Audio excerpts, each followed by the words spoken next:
All right, welcome, Unsecurity Podcast listeners. This is episode 171 of the Unsecurity Podcast. Not joining me today, unfortunately, is Brad. Brad's last week it was, well, 2 weeks ago it was vacation, and this week he's got some family things to take care of. All good things, and it'll work out just fine. But so you're stuck with me again this week. I thought I'd tell you that right off the bat. So if you're like, well, you know what, I'm not interested in listening to this guy, you can just tune out now. I think we have a pretty good show this week. We're going to cover some programs that we're working on and sort of the status of those things. Then we'll get into the marketing team wanted me to cover antiquated technology. I think for the most part in our industry, we frown upon antiquated, outdated technology. And I think I'll offer maybe a different perspective on that as well. Um, Then we've got one related breach that I wanted to talk about briefly. The GitHub experienced a breach a couple weeks ago. We'll discuss that a little bit, and then we'll wrap this thing up. So first off, the wanted to give everybody an update on the SecurityStudio CvCISO program. Uh, CvCISO stands for Certified Virtual Chief Information Security Officer. CISO is one of those things where it's becoming more and more popular, uh, somewhat because we have a shortage of information security talent, but I think also we've put a lot more pressure on smaller, mid-sized organizations who may not be able to afford and may not be able to use a full-time CISO, so they can leverage a virtual CISO to help them build and manage their security program. So SecurityStudio, one of the frustrations we had a couple months ago, maybe actually, geez, it's already April. This would have been maybe towards October of last year. It just sort of dawned on us that there are a lot of people doing vCISO work in a lot of different ways, and unfortunately, the customers aren't benefiting in some instances. They're doing things or getting things they don't know what they're getting for their money, and there's really no way to measure or hold each other accountable. So we started this thing called the CvCISO program. We designed it in November, delivered the first class. We limited the number of students to 20 students. And those students really went through an entire, almost a college level course, really 30 lessons, 2 hours each. Many of those were practical lessons where they did things that were hands on. We took them from wherever they were to what it takes to become a really, really good vCISO, what customers can expect from a vCISO, how we demonstrate value in investing in a vCISO. Anyway, that program, the first live, all the live sessions in the first ever class, have been delivered. Now we're really working on finishing up the quizzes, finishing up the certification exam itself, and getting those folks certified. We're hoping that this is going to be maybe a standard for how vCISO work gets done, how it's measured. So we're pretty excited about that. I would say the next class will probably be starting in June. So the first time you do anything, it's a little funky out of the gate because you've never done it before. And that's just the way it works.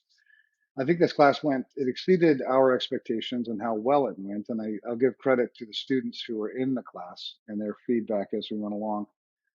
This second class, so between now and June, we're really revising, taking all the things that we learned in this first pass and putting it into the second pass, and really, really excited for that. So look out for the CvCISO program starting in June. The next class will begin. So that's pretty exciting. Also, one of the things that we've been doing for a long time here at FRSecure is the CISSP mentor program. We started this, and I've said it many times. If you've already heard it, my apologies. If this is new, you may not know that the CvCISO, I'm getting my things mixed up. The CISSP mentor program started in 2010, and we started with 6 students. Now, the point with the CISSP mentor program was to give people free quality training, everything you need to know to pass the CISSP exam, but then also, give as much mentorship as we can along the way, sharing the wisdom, what's worked, what hasn't worked over the years, the things that you need to memorize to pass the CISSP exam, and then the things that you can just forget afterwards because they're really not practical, more theoretical in that exam. So we started that to give it for free, this free training. We didn't want cost to be a barrier to entry. So everybody's welcome. Some people that come to the CISSP mentor program have aspirations of being a full-time security person or security professional. Excellent. Some people are just curious. Some people are brand new to this industry and just want to know more. Really, the program is meant for all of that. Some people, you don't have to come to the program with the expectation that you're going to take the CISSP exam. You can do that. Most people who do that end up passing, but there's many people who come who don't want to take the CISSP or just don't feel ready for that yet, and that's fine. So we started that program in 2010 with 6 students, and it's grown steadily over the years. Now this year, really, really exciting, over 10,000 students this year, and representing at least 64 different countries across the globe. That's really cool when you sit and think about it for a minute. 10,000 students, 64 countries, free training. The training started last week. So we kicked it off on Monday of last week and had another session on Wednesday. And this is another really exciting part about this. This is the first time we've invited instructors outside of our own organizations to participate. So we welcome Ron Werner, just an awesome security expert. I don't know, he's given maybe 8 talks at RSA, the RSA conference over the years. Fantastic communicator. He's a new instructor for us. And then we also invited Christophe Foulon, who's also a fantastic security mind and security instructor who is teaching alongside Brad and I, the co-host here, and Ryan Cloutier. So that's pretty exciting. That program started off, like I said, last Monday. 10,000 students, 64 countries, free training. Super excited. I love helping people. That's what the mission is all about. You've heard me say it before. Information security isn't about information or security as much as it is about people. It's always about people. And anybody who wants to argue counter, I'll just remind there's reasoning behind this. We don't just say it. One is people are the ones who suffer when things go poorly, when there's a breach, when something is attacked, a ransomware, something like that. If people didn't suffer, then nobody would care. So that supports the theory that information security is about people. On the other hand, breaches are always caused by people. And it's not just the people behind the keyboard who click things, click links, and give away or practice poor hygiene. It's also developers who develop the programs that we rely upon every day. They're written with flaws. So behind everything is people, believe it or not. Technology is just kind of what we use all the time. So that's the program update for the CISSP Mentor Program. It's not too late to jump in if you're interested. We do record every single one of the classes and post those on YouTube for free. They'll be there perpetually, and there's never a charge for that. Any, really. But the only charges there are related to this is if you were interested in taking the exam, well, then you'd have to purchase the book. We don't sell the books because it's not our book to sell, but we do tell you which book to get, and the exam itself is a fee that's levied by ISC squared. So the International Information System Security Certification Consortium. That's a mouthful. But they're the ones who run the CISSP mentor program and maintain that. Not the CISSP mentor program, the CISSP itself. We maintain the mentor program. All right, so that's that. So a couple things I had for, I guess, newsy things. One is antiquated technology. So we're always trying to keep up, right? We're always trying to maintain the latest and greatest. There's a couple of reasons why we may move from antiquated technology or technology that's old. That and antiquated is kind of a funky word, but that's the word that marketing gave us. Technology that's older, is it still relevant? Well, it's hard to keep up on 2 points, I think. Number one, new technologies bring new features, new bells and whistles, new blinky lights, new efficiencies, new whatever you want to call it. So we continue to upgrade and add new technology for those reasons. But then we've also got technology that may not, we may replace technology because it's no longer supported by whoever created the technology in the first place. So legitimate reasons, I think, to update to new technology. The problems come from, let's say we're adding new technology because we want to leverage the new efficiencies. We want to leverage the new, bells and whistles and all that good stuff. The sad thing is many of us continue to adopt new technology much faster than our ability to use it responsibly. And when I say responsibly, I mean securely. I mean the way it's meant to be used. Turn off features that you can't use or don't know how to use. Um, we just install things and then use little bits and pieces maybe of a big program. On the other side, the technology providers, they're now kind of in this spot where they're always trying to provide you with new technologies, new upgrades, because that's their revenue stream. If they just released one version of the software and never added anything to it, they'd get the big bump from the initial release, and then it would slowly taper off, and they wouldn't get any more revenue. So I get it; it's economics, and what have you. One of the examples that was given to me was, from the Federal News Network, and I'll give you the headline. The headline is IRS details strategy for replacing its most ancient computer code.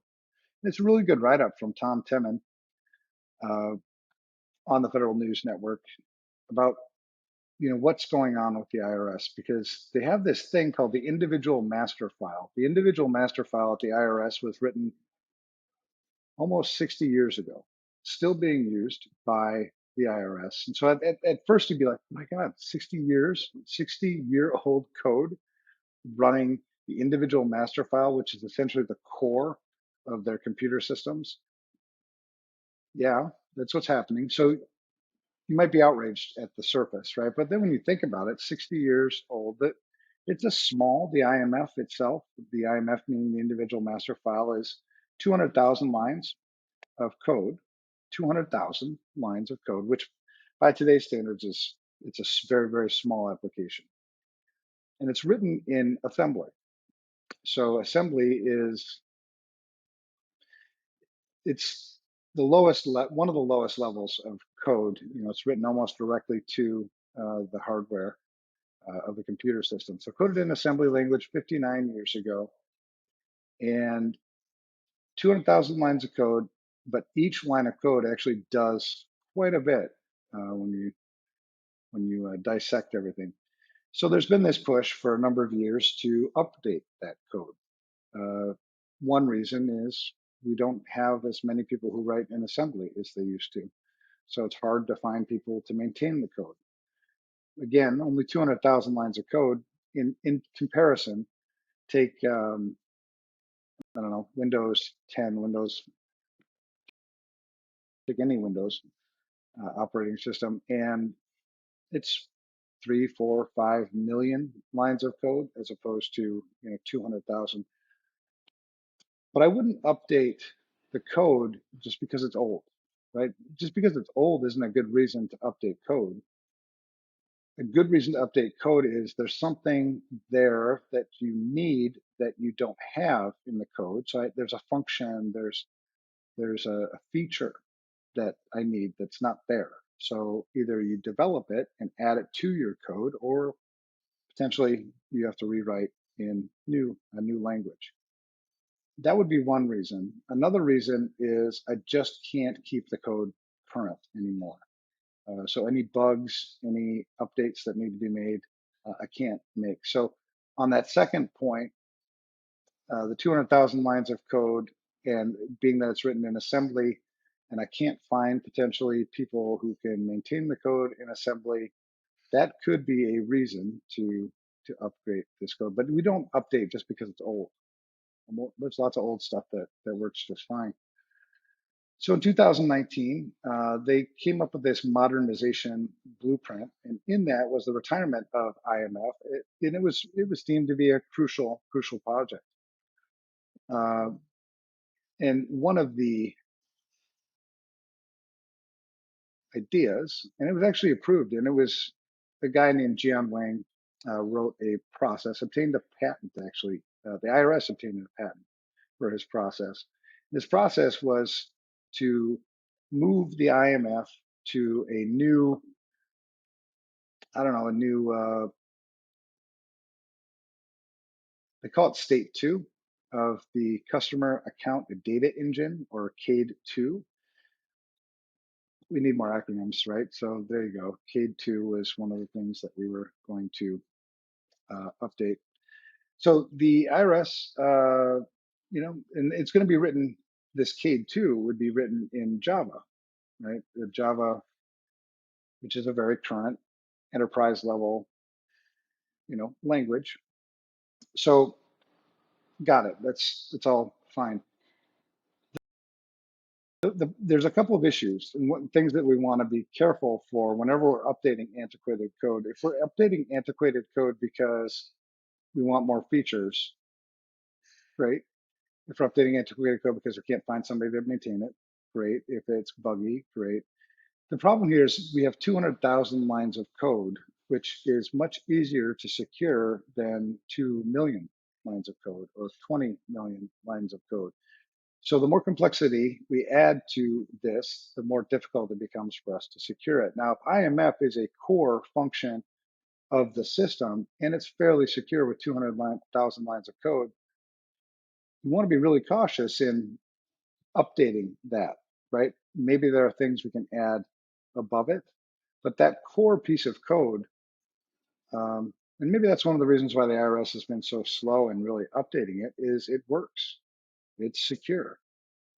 Sure, there's some efficiencies we could leverage from newer code, but maybe we can build those things to draw from this core IMF code.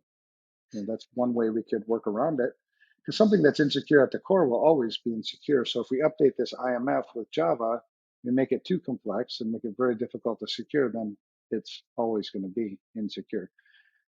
So I almost like keeping it, honestly, to keep this antiquated code. Now, the other problem we had was maintaining the code, finding more assembly programmers. Well, we can train those. You can always train people to do things.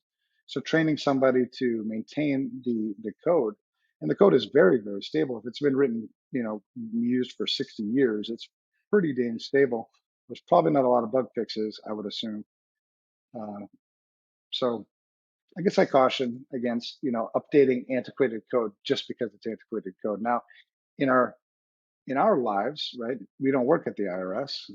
In my company or the company that I'm supporting, they may have an application that requires, constant updates. Well, patches is another thing, by the way. This is updating code in terms of rewriting the code or replacing the code. There's always the other part of updating code, which is, patching your code.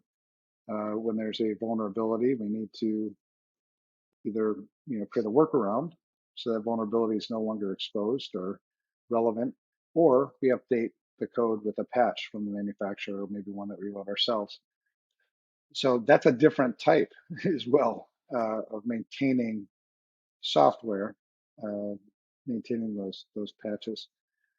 So in our own environment, if we have software that's out of date, meaning it's no longer supported by the vendor, that's a different story.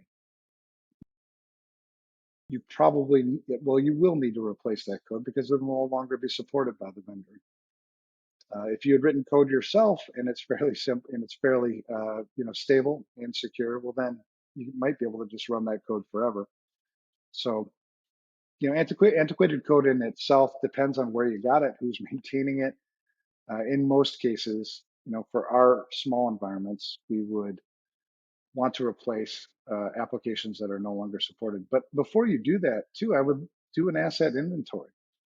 What software do we have running in our environment? Because we may have multiple pieces of software that do the same thing for our business, and we can reduce our footprint, right? We can get rid of some of the software that we really don't need in the environment. So rather than having to maintain it and continually update it, maybe we can just get rid of it because we have another piece of code over here that does the same thing for us. So that would all require us to have an asset inventory, which we've preached, I don't know how many times, knowing what software you have running in your environment, really taking a look at it and making sure that you really need it in your environment. Unneeded code is just more code that you have to secure and makes everybody's lives harder, unless you've got a bunch of free time on your hands, which I think most of us don't have. All right, so that's about all I got to say about antiquated code. If you wrote it yourself and it's working and it's secure, I would keep running it. There's no need to replace it, even if it's 100 years old. Obviously, that's an exaggeration, but it's still working for you. Still use it. You'll need to have some maintenance of it, so to have somebody who can, maintain the code going forward. But just replacing it for the sake that it's old, I think it's a bad call. All right, so another piece of news: GitHub. So GitHub, I'll give you the title of this article. So this comes from Security Affairs, a pretty good, source of information, written by, I can't ever say his name right, Pierluigi Pagianini. There's a lot of writing. But here's the title of the article: Stolen OAuth tokens used to download data from dozens of organizations. GitHub warns. That's not cool. So GitHub reported that threat actors used stolen OAuth user tokens to exfiltrate private data from several organizations. These aren't threat actors, by the way. These are criminals. When you gain unauthorized access to somebody else's system and use that system to exfiltrate data, that makes you a criminal. So threat actor, in my opinion, doesn't really apply. They were a threat actor before they crossed the line and then they became a criminal. So GitHub uncovered threat actors using stolen OAuth user tokens to gain access to the repositories and download private data from several organizations. They abused stolen OAuth user tokens issued by two third-party OAuth integrators, Heroku and CvCISO. So those are the two OAuth integrators. OAuth is open authentication, and it's used for multi-factor authentication in many cases, but also single sign-on. So it's an authentication protocol where I can log in here and share that login data with other places. Makes it, I think, more convenient and in some cases, much more secure. Tokens are what's exchanged between various applications using OAuth. So that's sort of how it works. On April 12th, the company launched an investigation into a series of unauthorized access. So GitHub by itself, GitHub, by the way, is owned by Microsoft. Some people don't know that, but Microsoft bought GitHub a few years back. So the company launched an investigation into a series of unauthorized access to data stored in repositories of dozens of organizations. Now, this is really impactful because if it's the repositories of dozens of organizations, that means the breach doesn't just affect those organizations potentially. If the repositories were also compromised, whoever's using those repositories for their code. So this can mushroom out pretty quickly. It can branch out really fast. So let's say the organization is writing code for themselves that they're selling or providing to their customers. well, then potentially it's not just the organization's repository that is, or the organization who owns the repository who's affected, it's also their customers that are affected. Now, in other cases, if it's a repository that's used by other application developers in their code, well, then this repository compromise potentially gets into other people's repositories or code and then their customers. So this can branch out, pretty significantly. When you talk about dozens of organizations, it can end up affecting thousands of organizations, in pretty short order. So the experts first detected the intrusion on April 12th when the company's security team identified unauthorized access to their NPM production infrastructure. Now, for people who don't know what NPM is a package manager. JavaScript, for the JavaScript programming language, and it's maintained by NPM Incorporated. Now, NPM Incorporated is also owned by Microsoft by proxy. NPM Incorporated is actually a subsidiary of GitHub, and GitHub is owned by Microsoft. So this, if you go back up and down the chain, this is bigger. It's not like NPM is just, most people don't even know what NPM is. NPM is a company, and NPM owns or built and maintains an infrastructure for Java programming, JavaScript, and what have you. So the threat actors may have harvested sensitive data from private repositories using the stolen OAuth token. The known OAuth applications as of April 15th, so that was 3 days ago, is Heroku dashboard. 4 of these are Heroku dashboard related, just different versions, and then the Travis CI. So what happened was the attackers used this OAuth, these OAuth tokens, somehow gained access with those OAuth tokens into repositories, and eventually found their way into a compromised AWS API key. And then the actors allegedly obtained they obtained the API key by downloading a set of essentially private NPM repositories using the stolen OAuth data.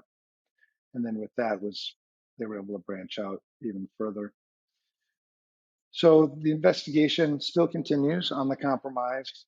GitHub claims that they will notify all of the organizations who were affected, whose repositories were affected. Now we're going to have to count on the people whose repositories were affected to then notify, downstream, to notify their customers, to notify others who are using their code, and then, you know what I mean? So the notification isn't just, well, GitHub needs to notify the 12 or so organizations whose repositories were, compromised, but also will that notification continue downstream as users, like you, me, and you? If my repository wasn't affected yet, I'm using code from somebody else, will I ever find out about it? I guess you'll have to pay attention, but you may not get an email or a letter telling you, hey, by the way, update this or that because our repository, our code was compromised. So anyway, that's that. We talk all day on a lot of that stuff, but anyway, that's enough for today. I wish Brad well. I wish him. Hope he's back soon, and you guys can hear his take on things. We'll just continue talking. So I hope everybody, people who celebrate Easter, hope you had a happy Easter yesterday. For those of you who don't, I hope you had a happy Sunday yesterday. I hope you have a great week this week, and we'll talk to you next week. Take care.